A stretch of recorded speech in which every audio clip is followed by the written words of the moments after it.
दोस्तों आज के इस वीडियो पे हम बात करेंगे 12th केमिस्ट्री की आपकी पूरी बुक से 10 काफ़ी ज़्यादा इंपॉर्टेंट रिएक्शन। जैसे कि आपको पता है कि हमारे बोर्ड एग्जाम में केमिस्ट्री के पेपर में जो रिएक्शन होती हैं वो काफ़ी ज़्यादा इंपॉर्टेंट रोल्स रखती हैं। तो आज के इस वीडियो में आपको वन शॉट वीडियो के माध्यम से 10 बहुत ही ज़्यादा इंपॉर्टेंट अभिक्रियाओं को हम लोग इस वीडियो में जानने वाले हैं। तो वीडियो काफ़ी इंपॉर्टेंट है, बस आपको अंत तक बने रहना है और प्रत्येक रिएक्शन को मैं आपको एकदम अच्छे तरीके से समझाने वाला हूँ, चाहे थ्योरी हो चाहे उसकी अभिक्रिया हो। ठीक है, तो फर्स्ट रिएक्शन आप लोग देख सकते हैं, यहां पर है रोजेनमुंड अभिक्रिया।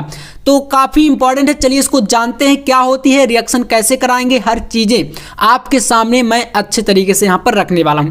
तो चलिए देखिए, यहां पर इसकी परिभाषा है कि इस अभिक्रिया में एसिड क्लोराइड का PDBaSO4, ठीक है, ये उत्प्रेरक का कार्य करेगा और जो एसिड क्लोराइड है ये आपका यहाँ पर अभिकारक का कार्य करेगा। समझ रहे हैं ना। और इसमें जब उबलती इसमें जाइलिन हम लोग डालते हैं, या कह रहा है कि उबलती जाइलिन की उपस्थिति में हाइड्रोजन द्वारा आंशिक अपचयन करने से एल्डिहाइड प्राप्त करना रोजेनमुंड अभिक्रिया कहलाती है। देखिए इसमें बहुत ईजी है, यहाँ पर सिर्फ आपको क्या लेना है, एसिड क्लोराइड लेना है और इसमें कह रहा है कि आप इसके जो है इस उत्प्रेरक की उपस्थिति में इसमें हाइड्रोजन जब मिलाते हैं तो यहाँ पर एल्डिहाइड बनता है। मेन प्रोडक्ट इसमें बनेगा एल्डिहाइड। जैसे ये छोटी सी रिएक्शन है, इसको समझिए, ये आपका क्या है CHCOCl, इसको बोलते हैं एसिड क्लोराइड और इसमें हम लोग क्या ले रहे हैं, हाइड्रोजन। ठीक है ना। तो इसकी यहाँ पर PDBaSO4 ये क्या है, उत्प्रेरक है, यहाँ पर देख पा रहे हैं। तो उत्प्रेरक हो गया और इन दोनों को हम लोग मिलाते हैं, फिर कह रहा उबलती जाइलिन की उपस्थिति में जब रिएक्शन होता है तो बनता है एल्डिहाइड और यहाँ पर देख सकते हैं CH3CHO, ये हो गया एल्डिहाइड और बन गया आपका HCl। तो यही आपका जो बना है CH3CHO, इसको बोलेंगे हम लोग एल्डिहाइड। ठीक है ना। तो ये आपका सही हो जाएगा, राइट आंसर। इसमें आप लोग कर लीजिएगा, यही आपका है एल्डिहाइड जो बन गया। अब इसके बाद देखिए दूसरा रिएक्शन यहाँ पर आपके सामने, इनको जो है नेमिंग रिएक्शन के नाम से भी जानते हैं, तो आप लोग कर लीजिएगा जितनी बताई जाए। तो यहाँ पर आपका दूसरा है कार्बिल एमीन अभिक्रिया। अब देखिए कार्बिल एमीन अभिक्रिया में क्या होता है, तो इसमें बताया गया है कि एथिल एमीन को, किसको, एथिल एमीन को, ठीक है ना, को क्लोरोफॉर्म और एल्कोहलीय पोटेशियम हाइड्रोक्साइड के साथ गर्म करने पर एथिल आइसोसाइनाइड बनता है। देखिए बहुत ईजी है, बहुत ही सिंपल सा रिएक्शन है, छोटा सा। इसको क्या करना है, सिर्फ अगर आप चाहें तो जो रिएक्शन बताऊंगा उसको तैयार कर लीजिए, या तो आप थ्योरी की जो परिभाषा है इसको तैयार कर लीजिए। एक चीज आपको करना है, दूसरा अपने आप बन जाएगा। जैसे आप इसमें एथिल एमीन लेते हैं तो यहां पर C2H5NH2, ये क्या है आपका एथिल एमीन हो गया। इसमें कह रहा है फिर आपको इसको क्या करना है, क्लोरोफॉर्म के साथ। तो देखिए यहाँ पर CHCl3, ये क्या है, क्लोरोफॉर्म। फिर कह रहा है एल्कोहलीय पोटेशियम हाइड्रोक्साइड, तो फिर हम लोग यहाँ पर KOH ले लिए, पोटेशियम हाइड्रोक्साइड, और इसमें 3 मतलब इसकी मात्रा बढ़ गई। इन तीनों को कह रहा है कि साथ गर्म करने पर एथिल आइसोसाइनाइड बनता है। इसे और एक नाम से जानते हैं, जो एथिल आइसोसाइनाइड होता है इसको बोलते हैं एथिल कार्बिल एमीन। ठीक है, तो यहां से देखिए आपका बन गया C2H5NC, ये होता है एथिल आइसोसाइनाइड। तो इसको आप लिख भी सकते हैं, ये जो मेन प्रोडक्ट बना है ये तो आपका पोटेशियम क्लोराइड है और ये जल है। यहां पर जो बना है इसको बोलेंगे एथिल, ठीक है, एथिल आइसोसाइनाइड, ठीक है, आइसोसाइनाइड। तो ये हमारा बन चुका है एथिल आइसोसाइनाइड। इस प्रकार से ये मेन प्रोडक्ट होगा आपका। ठीक है, तो कार्बिल एमीन अभिक्रिया में समझ गया क्या बनता है। चलिए अब इसके बाद यहां पर आपका तीसरा जो रिएक्शन आने वाला है वो है आपका सिम्ट अभिक्रिया। चलिए ये भी काफी इंपॉर्टेंट रिएक्शन है, इसको भी आपको अच्छे तरीके से समझना है। सिम्ट अभिक्रिया में क्या होता है, देखिए यहां पर बता रहा है कि यह प्राथमिक एमीन बनाने की विधि है। ठीक है, इसमें जो बनता है वो प्राथमिक एमीन बनता है, जिसे बोलते हैं प्राइमरी एमीन। ठीक है, तो प्राथमिक एमीन बनाने की विधि है कार्बोक्सिलिक अम्ल की उपस्थिति में। ठीक है, कार्बोक्सिलिक अम्ल की जो अभिक्रिया है इसको अगर हम लोग हाइड्रोजोइक एसिड यानी कि N3H के साथ जब सांद्र H2SO4 की उपस्थिति में 0 डिग्री सेल्सियस पर कराते हैं, या 0 डिग्री सेल्सियस पर कराने पर मेथिल एमीन बनता है। देखिए यहां पर सबसे इंपॉर्टेंट बात क्या है, आपको इन रिएक्शन में मेन प्रोडक्ट आपसे मतलब है प्रोडक्ट से और इसके अलावा आपको जो इसमें आप अभिकारक ले रहे हैं यानी कि जो आपका रिएक्टेंट है, दो ही चीज से हमें मतलब है। तो हमारा यहाँ पर अभिकारक इसमें क्या है, देखिए प्राथमिक एमीन। जैसे आप इसमें देखिए तो यहाँ पर कार्बोक्सिलिक अम्ल हो गया है ना, हमने इसमें कार्बोक्सिलिक अम्ल लिया और इसकी अभिक्रिया हम लोग हाइड्रोजोइक एसिड यानी कि NH3H से करा रहे हैं। जब इसकी रिएक्शन हम लोग इससे कराएंगे और किसकी उपस्थिति में, तो कह रहा कि सांद्र H2SO4, तो यह हमने ले लिया सांद्र H2SO4। ये उपस्थिति का मतलब होता है ये उत्प्रेरक है, ठीक है। और इसका जब रिएक्शन होता है इन दोनों का तो यहाँ पर बनता है प्राथमिक एमीन, क्योंकि यही बताया कि यह प्राथमिक एमीन बनाने की विधि होती है। तो इसमें बनता है CH3NH2, ठीक है ना, ये होता है मेथिल एमीन या प्राथमिक एमीन बोल सकते हैं। और बनेगा यहाँ पर नाइट्रोजन जो कि गैस के रूप में होगा और CO3 ये कार्बोनेट है, ठीक है। तो इस प्रकार से होती है सिम्ट अभिक्रिया। उम्मीद करूंगा आप लोग इसको भी समझ गए होंगे। चलिए अगला रिएक्शन आपके सामने है, देखिए। और जितनी भी रिएक्शन है बोर्ड एग्जाम में कहीं ना कहीं आपके हर एक पेपर सेट में इनसे क्वेश्चन बनते हैं, ठीक है, तो याद जरूर कर लेना है। विलियमसन संश्लेषण अभिक्रिया, तो इसमें देखिए मेन अगर बात करें प्रोडक्ट की तो इसमें डाईएथिल ईथर बनता है, ये आपको मैं बता देता हूं। और इसको करना कैसे, तो यहाँ पर देखिए किसी धातु एल्कोक्साइड को किसी एल्किल हाइलाइड के साथ गर्म करके ईथर प्राप्त करना विलियमसन संश्लेषण कहलाता है।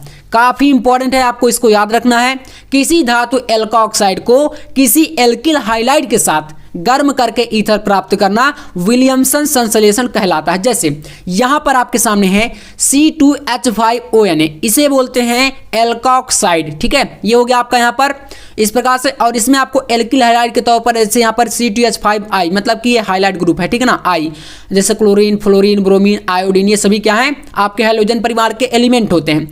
तो इनमें जब इसका रिएक्शन होता है तो यहाँ पर आपका बनता है C2H5O C2H5, मतलब कि ये डाईएथिल ईथर बन गया।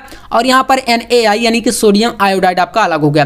तो मेन प्रोडक्ट आपका इसका क्या होता है, ये आपका ईथर के निर्माण की विधि है, ये चीज आपको याद रखना है। तो ये होता है विलियमसन संश्लेषण अभिक्रिया। तो इस प्रकार से इनको कर लेना। और आपके लिए एक सबसे इंपॉर्टेंट यहाँ पर इंफॉर्मेशन है, अगर आपकी तैयारी अभी तक अच्छे तरीके से नहीं हो पाई है तो आपको क्या करना है, फिजिक्स केमिस्ट्री के most important question derivation numerical का मैंने, तो जो बच्चे कमेंट करते कि भैया अभी तक तैयारी नहीं हो पाई है, तो अगर आप फिजिक्स केमिस्ट्री और बायोलॉजी तीनों सब्जेक्ट की अच्छी तरीके से तैयारी करना चाहते तो एग्जाम में अभी जो आपका एग्जाम चल रहा है तो एग्जाम में आपके लिए ऑफर है, जो कि मैं आपको यहाँ पर एक सब्जेक्ट का नोट्स 50 रुपए में देता था, लेकिन अब तीनों सब्जेक्ट का नोट्स आपको सिर्फ और सिर्फ 70 रुपए में मिल रहा है, जिसमें सारे इंपॉर्टेंट क्वेश्चन से लेकर ऑब्जेक्टिव जो भी क्वेश्चन है उनका सभी का समावेश है। तो अगर आप चाहते हैं तो दिए गए इस मोबाइल नंबर पर जो कि 9511470534 है, इस नंबर पर आपको 70 रुपीज का पेमेंट करके व्हाट्सएप पर स्क्रीनशॉट भेज देना है। वहां पर मैं आपको ये सारे नोट्स प्रोवाइड करा दूंगा अगर आपको चाहिए तो, ठीक है ना। इसमें सारे इस प्रकार के जैसे ऑब्जेक्टिव के इंपॉर्टेंट डेरिवेशन के इंपॉर्टेंट न्यूमेरिकल थ्योरी, ये सारे क्वेश्चन आपको वहां पर मिल जाएंगे। तो जो कि आपका एग्जाम तक है, तो अगर आप चाहते हैं तो जल्द इसको परचेस कर लेना है। बाकी चलिए हम लोग आते हैं अपने टॉपिक पर। तो अगला यहां पर रिएक्शन आपका होने वाला है, देख सकते हैं 5वां वुर्ज फिटिंग अभिक्रिया। इसको देखिए बोलते हैं यहां पर किस प्रकार से रिएक्शन कराएंगे। इसमें होता है एल्किल हाइलाइड की सोडियम धातु से क्रिया शुष्क ईथर की उपस्थिति में कराने पर एल्केन बनती है। देखिए सबसे इंपॉर्टेंट बात यहां पर करें तो मेन प्रोडक्ट होता है। यहां पर किसी भी रिएक्शन की बात कर ले हम लोग, मेन आपको प्रोडक्ट से मतलब है। तो क्या बनता है यहां पर एल्केन। जैसे कि आप यहां पर देखें एल्किल हाइलाइड आपको लेना है, इसमें हमने लिया CH3I, ये होता है आपका यहां पर क्या मेथिल आयोडाइड, इसको क्या लेंगे यहां पर हम लोग मेथिल आयोडाइड, ठीक है। और इसमें हम लोग यहां पर क्या लेंगे सोडियम धातु, जैसे कि यहां पर आपका Na है और दोनों में 2 लगा दिए क्योंकि बैलेंस कर देंगे। और इसको ईथर की उपस्थिति में कराना है रिएक्शन को, तब आपका क्या बनता है यहां पर एल्केन, मतलब कि जैसे CH3 और CH3। अब इसमें आपका CH3 दो आपके हो गए क्योंकि यहां पर सामने 2 लगा है इसलिए, और यहां पर NaI, बस ये बैलेंस हो गया, 2 लगा दिए। इसको पढ़ेंगे क्या तो मेथेन एथेन, ये आपका एथेन बन गया, ठीक है। तो इस प्रकार से होता है ये आपका वुर्ज फिटिंग अभिक्रिया। मेन आपका एल्केन से आपको मतलब है। तो यहां से आपकी ये टोटल हमारी 5 रिएक्शन कंप्लीट हो जाती है। इसके बाद देखिए आपका आता है क्वेश्चन नंबर 6 यानी कि छठे रिएक्शन, इसको बोलते हैं डिहाइड्रोहाइलोजनीकरण, ठीक है। तो चलिए ये भी आपके लिए इंपॉर्टेंट है, समझिएगा। इसमें कह रहा है कि किसी अभिकारक अणु में कोई अभिकारक अणु होगा, जो कि आप जानते हैं अभिकारक से ही आपका उत्पाद बनता है। तो किसी अभिकारक अणु में से कह रहा है कि HX मतलब H आपका हाइड्रोजन है और X की जगह पर कोई हाइड्रोजन हो सकता है, हाइड्रोजन परिवार का कोई एलिमेंट्स हो सकता है, ठीक है। तो HX हाइड्रोजन हाइलाइट का अणु जब आपका पोटेशियम हाइड्रोक्साइड यानी कि KOH, ठीक है ना, एल्कोहलिक मतलब कि एल्कोहलिक पोटेशियम हाइड्रोक्साइड की उपस्थिति में पृथक होने की अभिक्रिया को बोलते हैं डिहाइड्रोहाइलोजनीकरण, ठीक है। जैसे इसमें ध्यान देना, थोड़ा सा रिएक्शन को आपको समझना है। आपके पास क्या है, यहां पर C2 और यहां पर बात करें तो 1 2 3 4 5, तो यहां पर C2H4 और इसके साथ आपका यहां पर H5 के साथ आपका क्या जुड़ा है, Br, ठीक है, ब्रोमीन। तो ये Br जोड़ सकते हैं, Cl जोड़ सकते हैं, मतलब कि इसकी जगह पर आपका जुड़ सकता है चीजें, ठीक है ना। अब इसके बाद यहां पर आपको क्या लेना है, एल्कोहलिक पोटेशियम हाइड्रोक्साइड। दोनों को जब रिएक्शन कराएंगे तो कह रहा है यहां पर कि HX हाइड्रोजन हाइलाइड जो है आपका इसका अणु जो है अलग होता है किसके साथ। देखिए यहां पर पहली बात तो CH2 और डबल बॉन्ड CH2 ये बना, इसको बोलते हैं एथीन, ठीक है ना, एथीन, ये डबल बॉन्ड हो गया ना। और यहां पर आपका अलग क्या होगा, K जो है आपका ये Br के साथ यहां से रिएक्शन इसका कर लेगा, जो कि आपका पोटेशियम ब्रोमाइड बन गया और यहां पर आपका जल बन गया। इसको बोलते हैं डिहाइड्रोहाइलोजनीकरण, यानी कि इससे आपका जो हाइड्रोजन का कोई एलिमेंट होगा वो आपका अलग हो जाता है और इस प्रकार से रिएक्शन को कर लेता है। तो इसको आपको कर लेना है, काफी इंपॉर्टेंट है। इसके बाद नंबर 7 रिएक्शन आपकी यहां पर है राइमर टीमैन अभिक्रिया, काफी इंपॉर्टेंट ये भी रिएक्शन है। चलिए इसको जानते हैं क्या होती है। देखिए राइमर टीमैन अभिक्रिया में कह रहा है कि जब फिनॉल की क्रिया, किसकी, फिनॉल की क्रिया जलीय KOH यानी कि जलीय आप जानते हैं ना, मतलब कि जो विलयन के रूप में हो वही होता है जलीय, ठीक है। तो फिनॉल आप जानते हैं, फिनॉल की रिएक्शन हम लोग जो है जलीय KOH यानी कि पोटेशियम हाइड्रोक्साइड की उपस्थिति में किससे कराएंगे, क्लोरोफॉर्म से। तो जब कराते हैं रिएक्शन तो बनता है आपका सैलिसिल एल्डिहाइड, सैलिसिल एल्डिहाइड, ठीक है। तो ये प्राप्त होता है। चलिए यहां पर आइए, आपको अभिकारक में क्या क्या लेना है, फिनॉल लेना है, ये आपका बेंजीन और इस प्रकार से OH जोड़ दिए तो यहां पर आपका फिनॉल हो गया। या तो आप चाहें तो इसका फॉर्मूला भी लिख सकते हैं C6H5OH, इस प्रकार से ये भी फिनॉल है और इस संरचना को भी बना सकते हैं, ये भी फिनॉल है। और इसमें आपका क्लोरोफॉर्म, फिर आपका NaOH यानी कि सोडियम हाइड्रोक्साइड, तीनों को कराएंगे यहाँ पर गर्म, ठीक है ना। और फिर बनेगा क्या, सैलिसिल एल्डिहाइड और सोडियम क्लोराइड। इस प्रकार से ये रिएक्शन आपकी कंप्लीट हो जाती है। इसको बोलते हैं राइमर टीमैन अभिक्रिया, ठीक है। तो इसको कर लेना है आपको। इसके बाद 8वीं रिएक्शन आपकी होने वाली है फ्रीडल क्राफ्ट अभिक्रिया, ठीक है। तो अब चलिए इसको भी करते हैं, क्योंकि 10 रिएक्शन बताऊंगा, 10 में से आपको इससे बाहर नेमिंग रिएक्शन देखने को नहीं मिलेगी, ये बिल्कुल 100% गारंटी है, इसको आप जरूर कर लीजिएगा। चलिए यहां पर आपका देखिए क्या होता है कि फ्रीडल क्राफ्ट अभिक्रिया में जब बेंजीन और किसी एल्किल या एल्किल एसिल हाइलाइड को, ठीक है ना, यानी कि जब बेंजीन को या किसी एल्किल या एसिल हाइलाइड को निर्जल AlCl3 उत्प्रेरक की उपस्थिति में, ठीक है, अभिकृत करते हैं तो बेंजीन नाभिक का हाइड्रोजन परमाणु एल्किल या एसिल मूलक द्वारा प्रतिस्थापित हो जाता है। आपको बिल्कुल दिक्कत नहीं लेना, सिर्फ ये थ्योरी समझ में नहीं आई तो आप इस रिएक्शन को समझने का प्रयास करेंगे बस। देखिए यहां पर बेंजीन लिए हम लोग C6H6, ये क्या है, बेंजीन है, और यहां पर क्लोरोफॉर्म है। दोनों को कराएंगे हम लोग रिएक्शन किसकी उपस्थिति में, निर्जल AlCl3, ठीक है। ये सबसे इंपॉर्टेंट होता है। अगर आप फ्रीडल क्राफ्ट अभिक्रिया पूरा सही से भी करा देंगे, लेकिन अगर इस उत्प्रेरक को नहीं लिखेंगे तो पूरी रिएक्शन आपकी गलत है, इसलिए ये चीज आपको ध्यान देना है। आप फिर रिएक्शन कर रही है कि जो बेंजीन नाभिक का हाइड्रोजन परमाणु है ये आपका जो एल्किल मूलक है इसके Cl से आपका अलग हो जाता है, यानी कि इसके साथ रिएक्शन कर लेता है। जैसे इसका एक हाइड्रोजन, इसका Cl निकल गया, यहाँ पर HCl बन गया और बच्चे का क्या, तो C6H5 और इसका CH3 ये जुड़ के यहाँ पर टॉलुइन बना देता है, इसको बोलते हैं टॉलुइन, ठीक है। तो ये चीज आपका बन जाता है, इसको बोलते हैं फ्रीडल क्राफ्ट अभिक्रिया, ठीक है। चलिए इसके बाद नंबर 9, तो 9वीं रिएक्शन आपकी है हैलोफॉर्म अभिक्रिया, ठीक है। तो चलिए इसको जानते हैं क्या होता है इसमें। देखिए एथिल अल्कोहल, इसमें क्या करता है, एथिल अल्कोहल जब किसी हाइड्रोजन तथा NaOH के साथ गर्म करने पर हैलोफॉर्म बनाता है, इसको बोलते हैं हैलोफॉर्म। देखिए ये आपका C2H5OH, ये क्या होता है, एथिल अल्कोहल।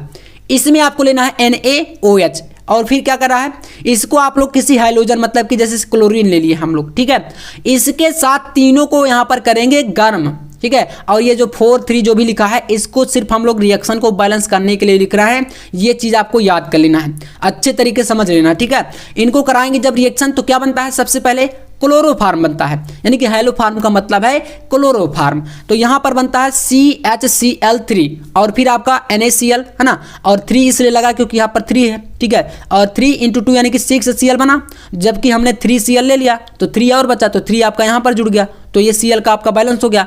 Na का आपका एक Na बचेगा क्योंकि हमने 3 ले लिया है, तो एक आपका यहाँ पर जुड़ गया है ना, तो ये आपका इस प्रकार से बना और यहाँ पर 3H2O बन गया, जबकि पूरा रिएक्शन आपका इसी प्रकार से होगा, इसी को बोलते हैं हाइलोफार्म अभिक्रिया।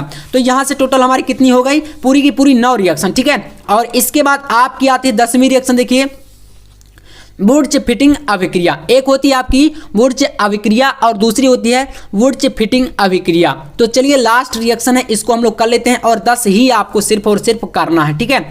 चलिए इसमें क्या होता है, देखिए कह रहा कि एल्किल हाइलाइड का एथिल हाइलाइड से शुष्क ईथर में सोडियम की उपस्थिति में संयोग करके एरोमेटिक हाइड्रोकार्बन प्राप्त करने की अभिक्रिया वुड्स फिटिंग अभिक्रिया कहलाती है। बहुत ही सिंपल है, देखिए इसमें क्या करना है, आपको लेना है सिर्फ आपको यहाँ पर C6H5I, मतलब ये क्या है आपका, इसको बोलेंगे यहाँ पर हम लोग एल्किल हाइलाइड, ठीक है ना, एल्किल हाइलाइड, जैसे ये आपका बेंजीन ग्रुप है, इसमें हम लोग यहाँ पर I जोड़ दिए और यहाँ पर ले लिए फिर हमने CH3I, जैसे कि बताया गया कि एल्किल हैलाइड ले सकते हैं या एथिल हैलाइड, दो लेना है दोनों को, ठीक है। और फिर शुष्क ईथर की उपस्थिति में कराएंगे, तो यहाँ पर हमने सोडियम लिया और करा ना कि शुष्क ईथर में आपको सोडियम की उपस्थिति में, तो यहाँ पर सोडियम और फिर शुष्क ईथर जब रिएक्शन कराएंगे तो यहाँ पर बनता है टॉलुइन, जो कि है C6H5 और इसका CH3 इसके साथ जुड़ गया इसके साथ, और यहाँ पर NaI आपका है ये निकला और 2Na पहले से, तो यहाँ पर NaI और यहाँ पर 2 हम लगा देंगे सामने क्योंकि ये 2 हैं और ये 2 है, तो यहाँ पर 2 लग गया, तो सोडियम आयोडाइड ये बन गया, ये टॉलुइन बन गया। इस प्रकार से पूरी की पूरी रिएक्शन आपकी यहाँ से बैलेंस है और 10 रिएक्शन एकदम अच्छे तरीके से आपको तैयार कर लेना है, इससे बाहर नेमिंग रिएक्शन बोर्ड एग्जाम में नहीं आती, ठीक है। तो अगर आज का वीडियो पसंद आया हो तो लाइक कर देना है, चैनल पर है तो सब्सक्राइब कर लेना है, हर एक टॉपिक का वीडियो आपको ऐसे ही मिलेगा। मिलते हैं नेक्स्ट वीडियो में, तब तक के लिए जय हिंद, वंदे मातरम।